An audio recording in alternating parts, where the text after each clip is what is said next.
Andrew, you were the UK Pharma and Life Science leader. Is it PricewaterhouseCoopers? That's right. Yep, Yeah, that's absolutely. right. You are here to debate about the Brexit. Is there an impact on you?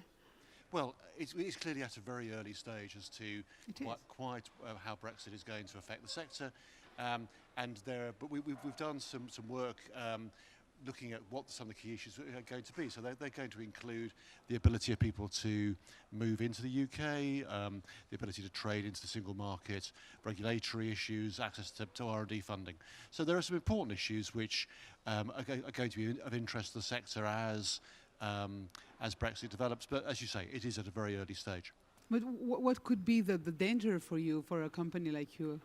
Well, I think there's bound to be some elements of uncertainty, but there are lots of very good reasons for people to want to invest in the UK and to run life sciences businesses in the UK, so that our science base, our academic institutions, the availability of funding, and the kind of the ability to use the NHS as a way of bringing products to market very quickly. So there are lots of very good reasons for people to be investing in the UK, but there is going to be some uncertainty as we go through this process. The uncertainty is more the danger, but we saw many startups here, many innovations, programs, and we can see that everything is global now. Is that it? I mean, we don't have to be in UK or in France. We are all global. It's right that, of course, the market for a lot of these products will be a global market.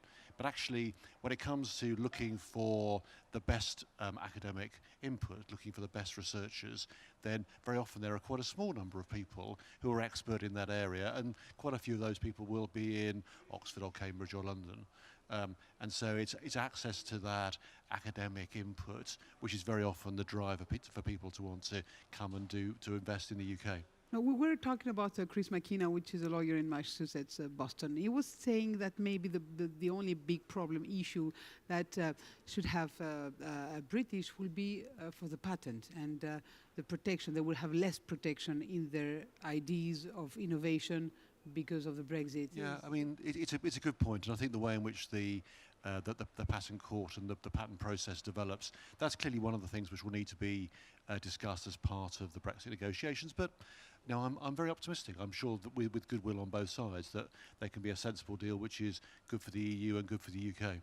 Oh, good.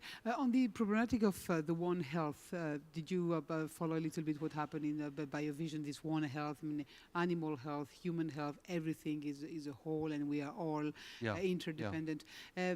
Is that something that you learn many things? You realized how? Actually, I've only just arrived this morning in Lyon, so okay. I haven't had a chance to attend the sessions. But I think it must be right that ecosystem of research, where there are connections to be drawn between the biotech sector, the devices, and the other parts of the ecosystem, where one can contribute and learn from the other.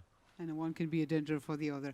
Thank you, Andrew Packman for PricewaterhouseCoopers, and we'll see you at the debate session. Thank you very much. There's a lot of interest for the Brexit. Pleasure to be here. Thank you very much. Thank you. And after the jingle, the next guest.